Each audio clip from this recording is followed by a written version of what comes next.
روزے کے مسائل پر کل ہمارا جو موضوع چل رہا تھا کہ روزے کی حالت میں کون سے کام کیے جا سکتے، کچھ چیزیں کل رہ گئی تھیں، وہ آج انشاءاللہ پوری کریں گے۔ روزے کی حالت میں ہمارے ہاں ایک مسئلہ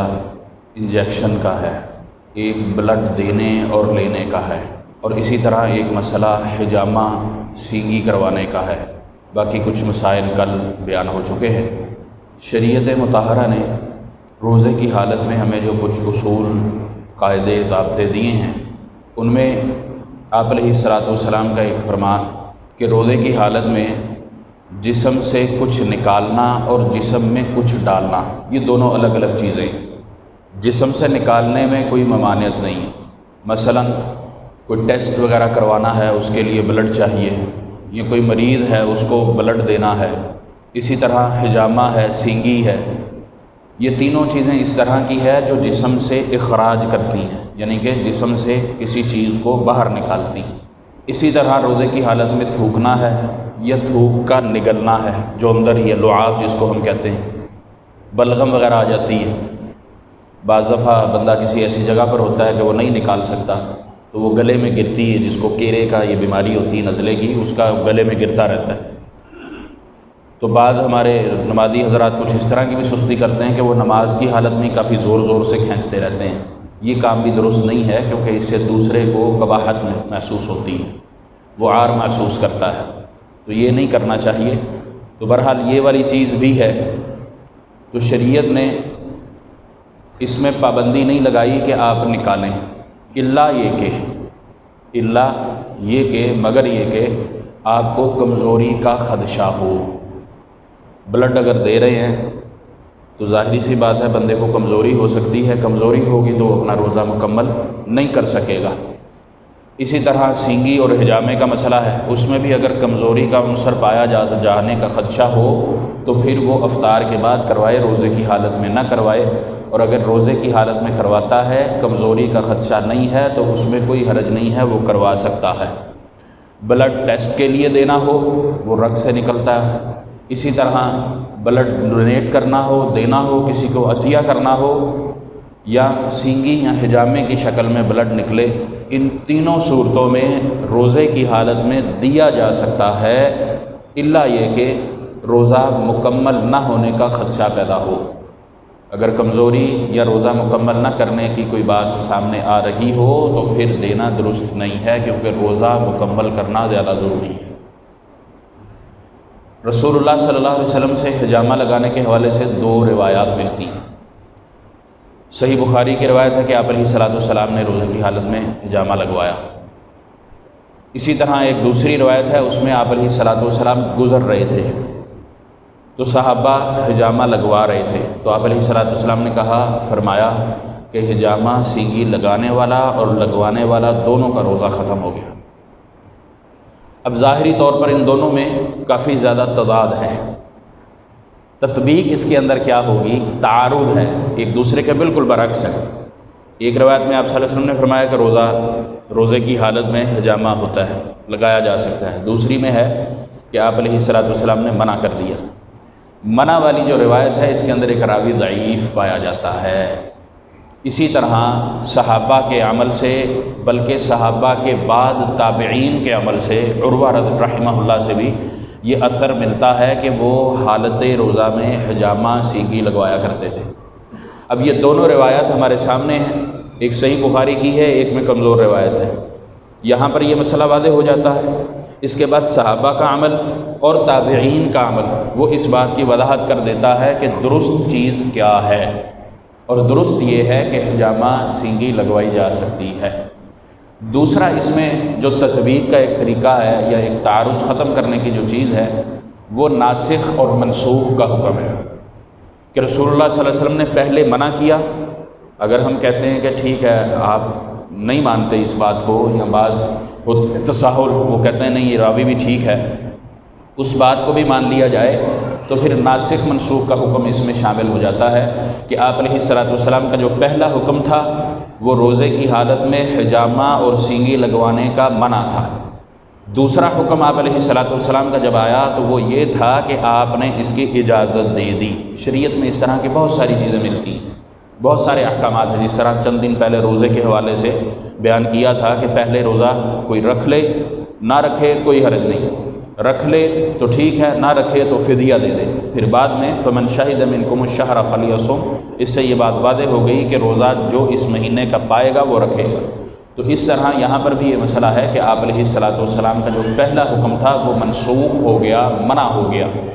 دوسرا جو حکم ہے وہ ناسخ ہو گیا، لاگو ہو گیا، وہ لگا دیا گیا، اور وہ دوسرا حکم تابعین سے تک ملتا ہے، اس کے بعد بھی ملتا ہوگا، لیکن میں نے اسی تک ہی دیکھا ہے صحابہ اور تابعین تک کہ وہ حالت روزہ میں سینگی حجامہ لگوا لیا کرتے تھے۔ اسی طرح انجیکشن کا مسئلہ ہے، ٹیکا، طبیعت خراب ہو گئی یا کوئی اس طرح کا مسئلہ آ گیا تو اس حالت میں وین رگ کے اندر انجیکشن نہیں لگوایا جائے گا۔ اگر آپ کی طبیعت زیادہ خراب ہے تو شریعت نے آپ کا یہ عذر قبول کیا، آپ کو روزہ کھولنے کی اجازت ہے، لیکن اس تکلف میں نہ پڑیں کہ انجیکشن لگوا کر اپنے آپ کو شبہ میں ڈال لیں۔ شبہ سے، شک میں ڈالنے سے بہتر یہ ہے کہ آپ کو جو شریعت نے اجازت دی ہے آپ اس سے فائدہ اٹھائیں، بعد میں قضا کر لیں۔ اللہ رب العالمین کی طرف سے یہ آپ پر سارا معاملہ ہے،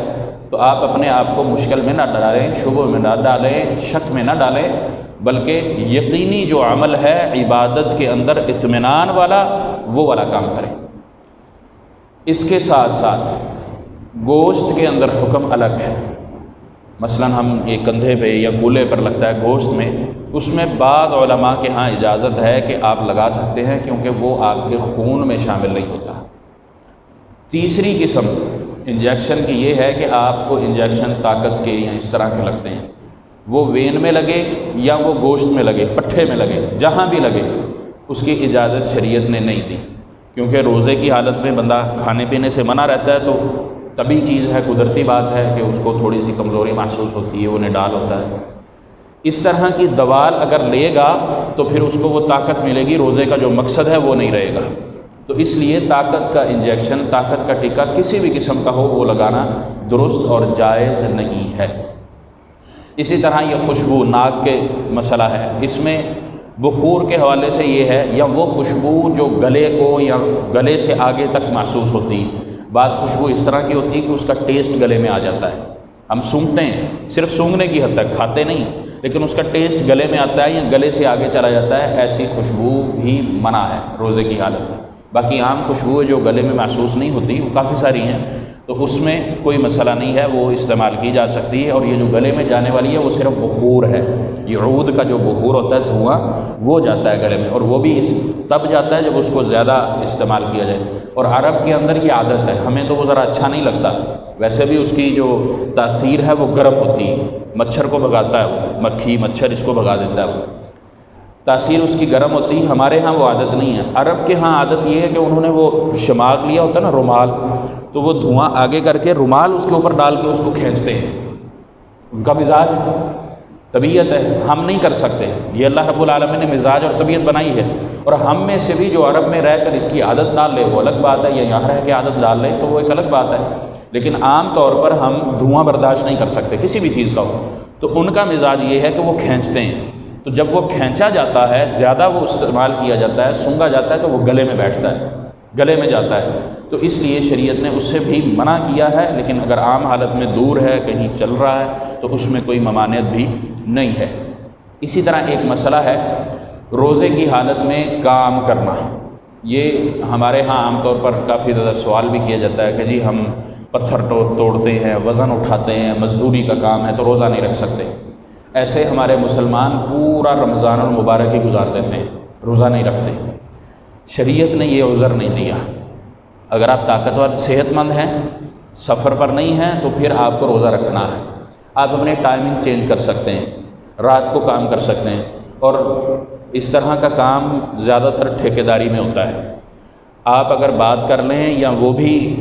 بلکہ غیر مسلم تک بھی اس بات کو ایکسیپٹ کر لیتے ہیں کہ چلو دن کو نہیں رات کو کام کیا جا سکتا ہے، یا دن کا کوئی حصہ تقسیم کیا جا سکتا ہے، گرمی کے ٹائم پہ، دھوپ کے ٹائم پہ زیادہ ٹائم نہ کریں، تھوڑا ٹائم کر لیں۔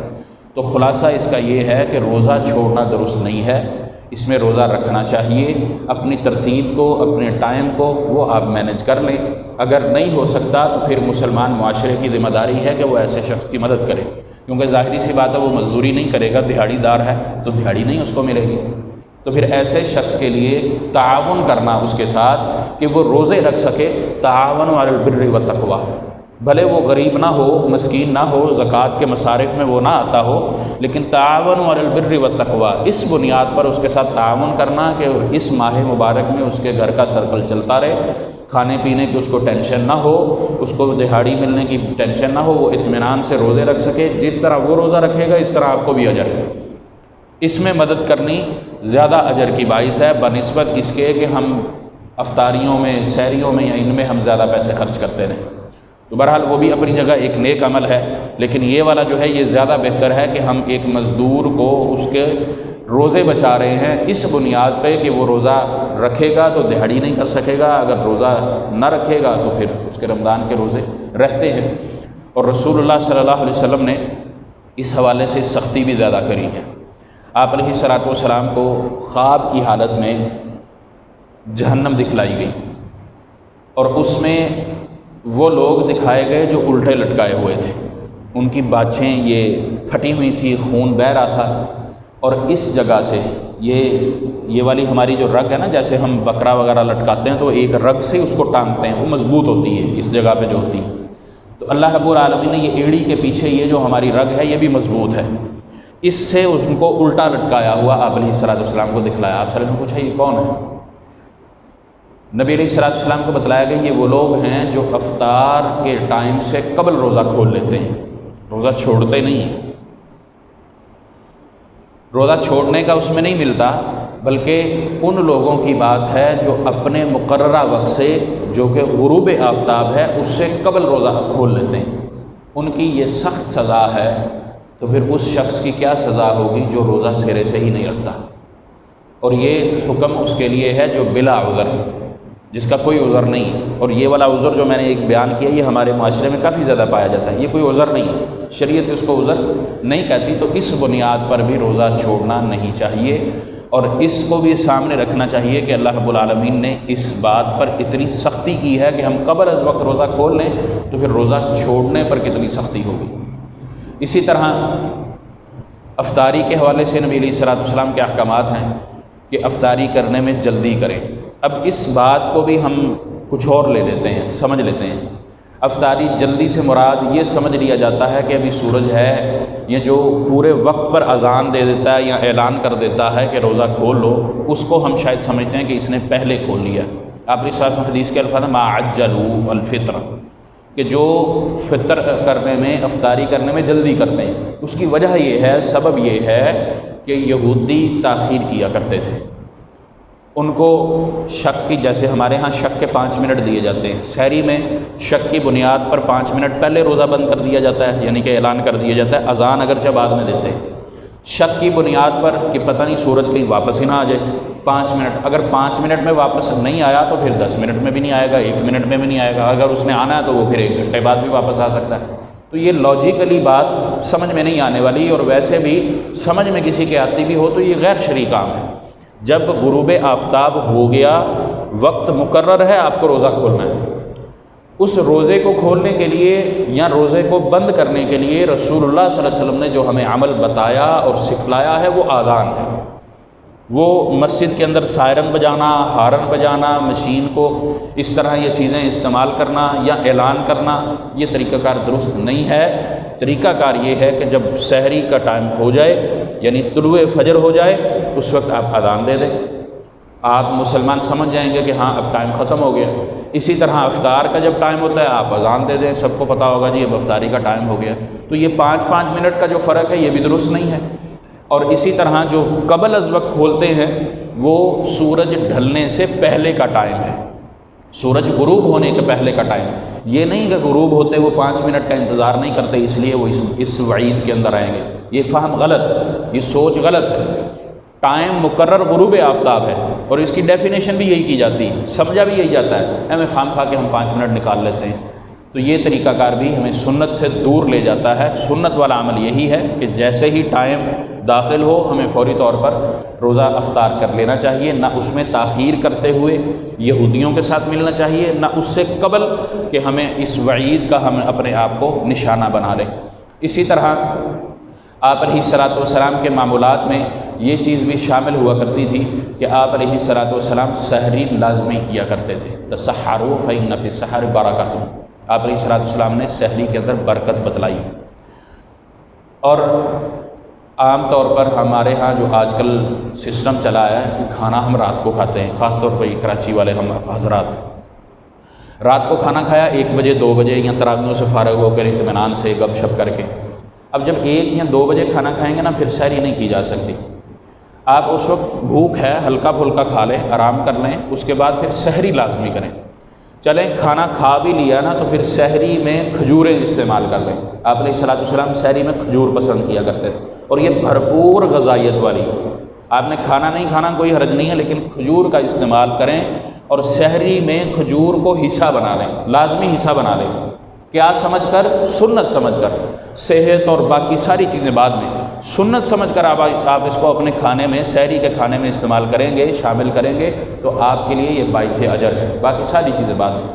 تو اس لیے سحری لازمی طور پر کرنی چاہیے، اپنے وقت پر کرنی چاہیے۔ آدھی رات کو سحری کر لینا یا آدھی رات کے بعد سحری کر لینا یہ کوئی معقول بات نہیں ہے۔ اسی طرح افطاری میں بھی آپ علیہ الصلوۃ والسلام کا جو معمول تھا، آپ صلی اللہ علیہ وسلم یا کھجور سے افطاری کرتے یا پانی سے۔ اگر سحری افطاری میں کھجور میسر نہ ہوتی تو پھر پانی میسر نہ ہوتا تو نمک۔ ہمارے ہاں تو الحمدللہ ایسا کوئی مسئلہ نہیں ہے، ہمیں کھجوروں کی فراوانی ہے، تو کھجور کے ساتھ، اور امام ابن تیمیہ رحمہ اللہ نے اس پر کافی تفصیل ذکر کی ہے، ان کی کتاب اردو میں بھی موجود ہے طب نبوی کے نام سے۔ انہوں نے اس میں یہ ذکر کیا ہے کہ معدہ خالی ہوتا ہے، جگر خشک ہو جاتا ہے۔ کھجور جب ہم کھاتے ہیں تو وہ معدے میں مٹھاس جانے کی وجہ سے بعد میں جو چیزیں کھائی جاتی ہیں معدہ ان کو زیادہ افادیت حاصل کرتا ہے، ان کو زیادہ طاقت دیتا ہے۔ اور ساتھ جب ہم پانی پیتے ہیں یا پانی کھجور کے بعد یا پانی سے ہی روزہ افطار کرتے ہیں تو جگر کو تازگی ملتی ہے، اس کو نمی ملتی ہے، وہ کام اچھے طریقے سے کرنا شروع کرتا ہے۔ اس کے بعد جو چیز پھر ہم کھاتے ہیں خالی معدے پر وہ اثر انداز نہیں ہوتی۔ ہماری روٹین تو یہ ہے نا کہ ہم فوراً ہی تلی ہوئی چیزیں کھاتے ہیں تو وہ زیادہ نقصان دیتی ہیں، لیکن اگر کھجور اور پانی کے بعد استعمال کیجیے تو وہ اس طرح نقصان نہیں دیتی۔ تو بہرحال اس کے طبی فائدے کافی زیادہ ہیں، دل کے حوالے سے کافی فائدے ہیں۔ تو گویا کہ شریعت نے جو ہمیں حکم دیا ہے عمل کرنے کا، سنت جو ہمارے لیے ہے وہ ہماری صحت کے لیے بھی ہے، دل کے لیے، معدے کے لیے، یہ ساری چیزیں تو یہ اللہ کے نبی علیہ الصلوۃ والسلام کی حکمتیں ہیں۔ تو اس لیے افطاری میں بھی کھجور کا استعمال اور پھر پانی یا نمک، یہ ترتیب ہونی چاہیے، اور اتنا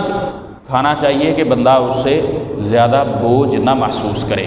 ہم افطاری میں عام طور پر بہت زیادہ افطاری کر لیتے ہیں یا بہت زیادہ پانی پی لیتے ہیں۔ یہ اللہ نے اونٹ والا سسٹم ہمارے اندر نہیں رکھا کہ ہم سحری میں بہت زیادہ پانی پی لیں تو رات تک چل جائیں گے، شام تک، یہ شام کو افطاری میں بہت زیادہ پانی پی لیں تو وہ پیٹ میں سٹاک ہو جائے گا۔ پانی پینے کا طریقہ تھوڑا تھوڑا ہے،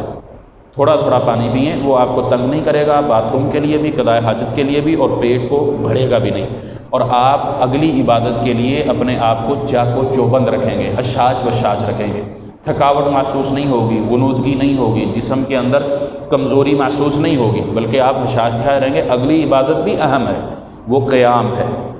تراویح ہے، اس کے لیے اپنے آپ کو اس طریقے سے تیار رکھنا چاہیے۔ اور یہ دن بھی کتنے ہیں، تھوڑے سے ہیں، ہمیں اپنی عبادات بڑھ چڑھ کر کرنی چاہیے۔ اللہ رب العالمین سے دعا ہے کہ اللہ تعالی ہمیں عمل کی توفیق عطا فرمائے۔ وصلی اللہ وسلم علی نبینا محمد۔